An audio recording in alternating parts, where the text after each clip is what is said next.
امانتوں سے مراد وہ امانتیں بھی ہیں جو اللہ تعالیٰ نے بندوں کے سپرد کی ہیں، اور وہ امانتیں بھی ہیں جو انسان کسی دوسرے انسان پر اعتماد کر کے اس کے حوالے کرتا ہے۔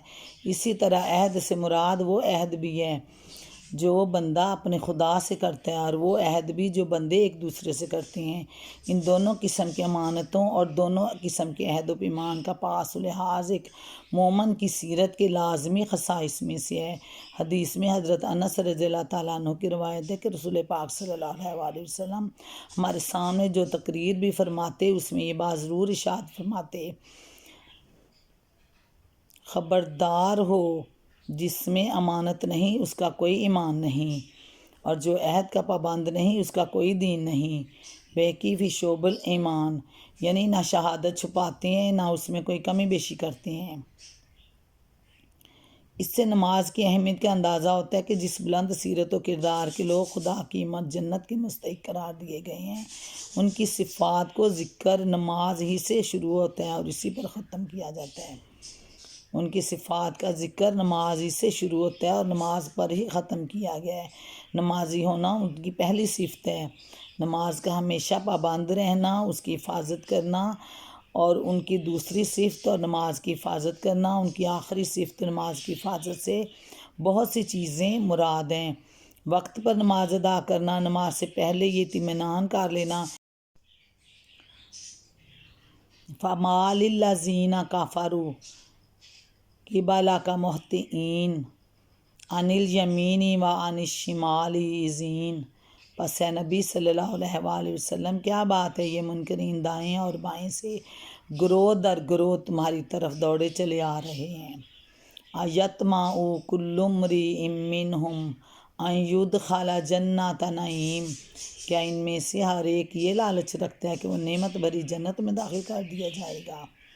کلا، ہرگز نہیں، انا خلقناہم مما یعلمون، ہم نے جس چیز سے ان کو پیدا کیا ہے اسے یہ خود جانتے ہیں۔ فلا اقسم برب المشارق والمغارب، پس نہیں میں قسم کھاتا ہوں مشرقوں اور مغربوں کے مالک کی۔ انا لقادرون، ہم اس پر قادر ہیں، علی ان نبدل خیرا منہم وما نحن بمسبوقین، ہم اس بات پر قادر ہیں کہ ان کی جگہ ان سے بہتر لوگ لے آئیں اور کوئی ہم سے بازی لے جانے والا نہیں ہے۔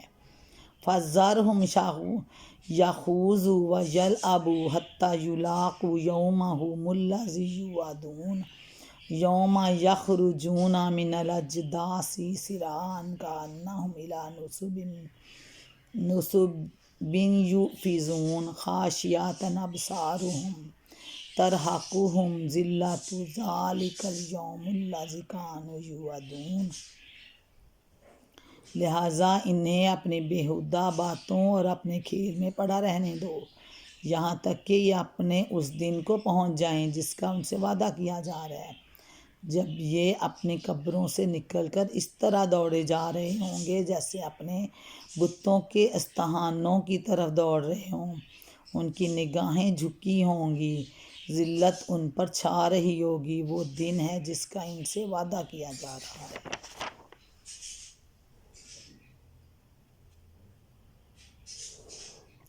یہ ان لوگوں کا ذکر ہے جو نبی اکرم صلی اللہ علیہ وآلہ وسلم کی دعوت و تبلیغ اور تلاوت قرآن کی آواز سن کر مذاق اڑاتے تھے اور آواز کسنے کے لیے چاروں طرف سے دوڑے پڑتے تھے۔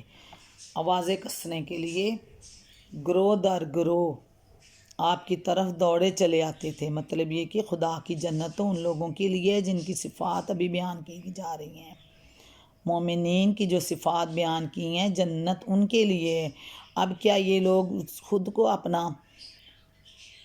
کو جنت کا حقدار سمجھتے ہیں، جو حق بات سننا ایک گوارا نہیں کرتے اور حق کو آواز کو دبا دینے کے لیے یوں دوڑے چلے آ رہے ہیں، جنت کے امیدوار ہو سکتے ہیں؟ کیا خدا نے اپنی جنت ایسے لوگوں کے لیے بنائی ہے جو اس مقام پر سورۃ قلم کی آیت نمبر 34-41 بھی پیش نظر رکھنی چاہیے، جن میں کفار مکہ کو ان کی اس بات کا جواب دیا گیا کہ آخرت اگر ہوئی بھی تو وہاں وہ اسی طرح مزے کریں گے جس طرح دنیا میں کر رہے ہیں، اور محمد صلی اللہ علیہ وآلہ وسلم پر ایمان لانے والا اسی طرح خستہ حال رہیں گے جس طرح آج دنیا میں ہیں۔ اس مقام پر اس فقرے کے دو معنی ہیں۔ مضمون سابق کے ساتھ اس کا تعلق مانا جائے تو مطلب یہ ہوگا کہ جس مادے سے یہ لوگ بنے ہیں اس کے لحاظ سے تو سب انسان یکساں ہیں، مگر وہ مادہ ہی انسان کی جنت میں جانے کا سبب ہو تو نیک و بد، ظالم و عادل، مجرم بے گناہ سبھی کو جنت میں جانا چاہیے، لیکن معمولی عقل ہی یہ فیصلہ کرنے کے لیے کافی ہے کہ جنت کا استحقاق انسان کے مادہ تخلیقی بنا پر نہیں بلکہ صرف اسی کے اوصاف کے لحاظ سے پیدا ہوگا۔ اور اگر اس فقرے کو بعد کے مضمون کی تمہید سمجھا جائے،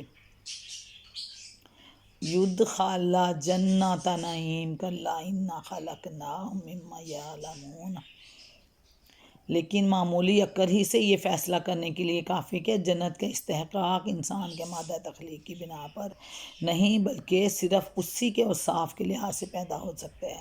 اور اگر اس فقرے کو بعد کے مضمون کی تمہید سمجھا جائے تو اس کا مطلب یہ ہے کہ یہ لوگ اپنے آپ کو ہمارے عذاب سے محفوظ سمجھ رہے ہیں، اور جو شخص انہیں ہماری پکڑ سے ڈراتا ہے اس کا مذاق اڑاتے ہیں، آوازیں کستے ہیں، حالانکہ ہم ان کو دنیا میں بھی جب چاہیں عذاب دے سکتے ہیں اور موت کے بعد دوبارہ زندہ کر کے بھی جب چاہیں اٹھا سکتے ہیں۔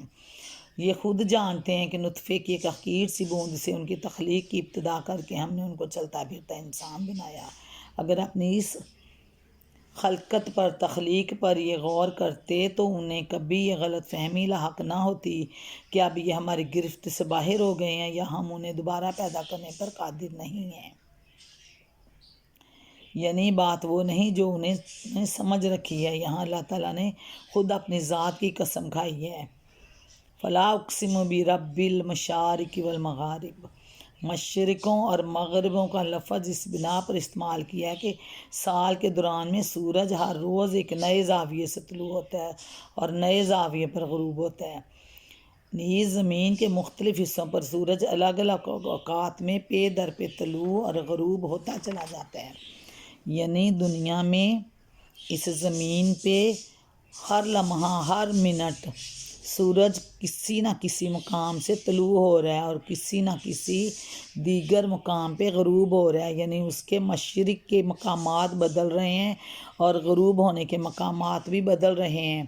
ان اعتبارات سے مشرق اور مغرب ایک نہیں ہیں بلکہ بہت سے ہیں، یعنی اب تو دنیا گلوبل کی طرح سمٹ آئی ہے، ایک گاؤں میں کی طرح۔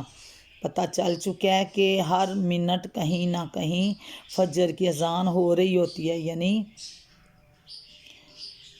مشرق بدل بدل کے ہو رہا ہے، ہر لمحہ کہیں نہ کہیں سورج طلوع ہو رہا ہے اور ہر لمحہ کہیں نہ کہیں غروب ہو رہا ہے۔ ایک دوسرے اعتبار سے شمالی اور جنوب کے مقابلے میں یک جہت مشرق ہے اور دوسری جہت مغرب۔ اسی بنا پر سورۃ شعراء آیت نمبر 28، سورۃ مزمل میں رب المشرق والمغرب کے الفاظ استعمال ہوئے۔ ایک اور لحاظ سے زمین کے دو مشرق اور دو مغرب، کیونکہ جب زمین کے ایک نصف کرے پر سورج غروب ہوتا ہے تو دوسرے پر طلوع ہوتا ہے۔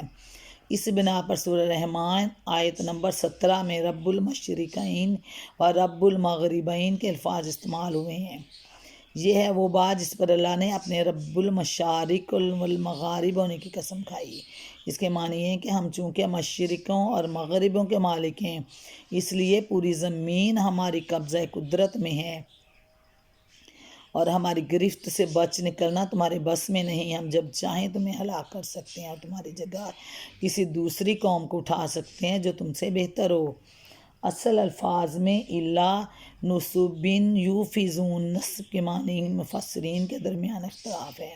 ان میں سے بعض نے اس سے مراد بت لیے ہیں اور ان کے نزدیک اسی کا مطلب یہ ہے کہ وہ محشر کے مقرر کی ہوئی جگہ کی طرف اس طرح دوڑے جا رہے ہوں گے جیسے آج وہ اپنے بتوں کے استحانوں کی طرف دوڑے چلے جا رہے ہیں۔